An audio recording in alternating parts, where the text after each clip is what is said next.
అందరికీ వందనాలు.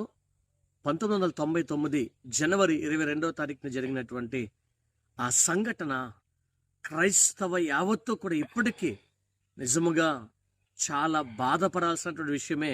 రెండవదిగా అనేక మందికి ఆదర్శప్రాయమైనటువంటి విషయం.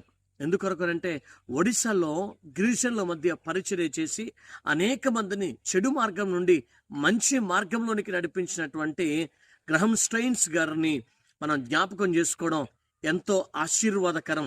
ఎందుకొరకు అనంటే వారు ఆ గిరిజన ప్రాంతంలో పరిచర్య చేసి అనేక మంది రక్షణకు కారకులుగా అనేక మందిని దేవుని వైపు నడిపించగా కొంతమంది మతోన్మాదులు అది సహించలేక ఈ యొక్క గ్రహం స్టెయిన్స్ గారిని వారి యొక్క ఇద్దరు కుమారులు ఫిలిప్ 9 సంవత్సరాలు, తిమోతి 7 సంవత్సరాలుగా ఉండగా కారులోనే ముగ్గురిని కూడా సజీవ దహనం చేసినటువంటి తీరు మనందరికీ తెలిసిందే.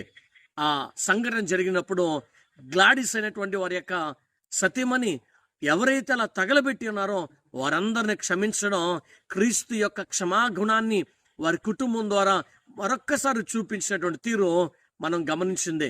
ఈ రోజున ప్రతి ఒక్క క్రైస్తవుడు యేసు క్రీస్తు వైపు అనేక మందిని తిప్పుతో యేసు క్రీస్తు లక్షణాలు కలిగి వారి కుటుంబము వలె మాదిరికరమైన జీవితాన్ని జీవించలాగున పరిశుద్ధాత్మ దేవుడు మనకి సహాయం చేసి నడిపించును గాక. ఆమేన్.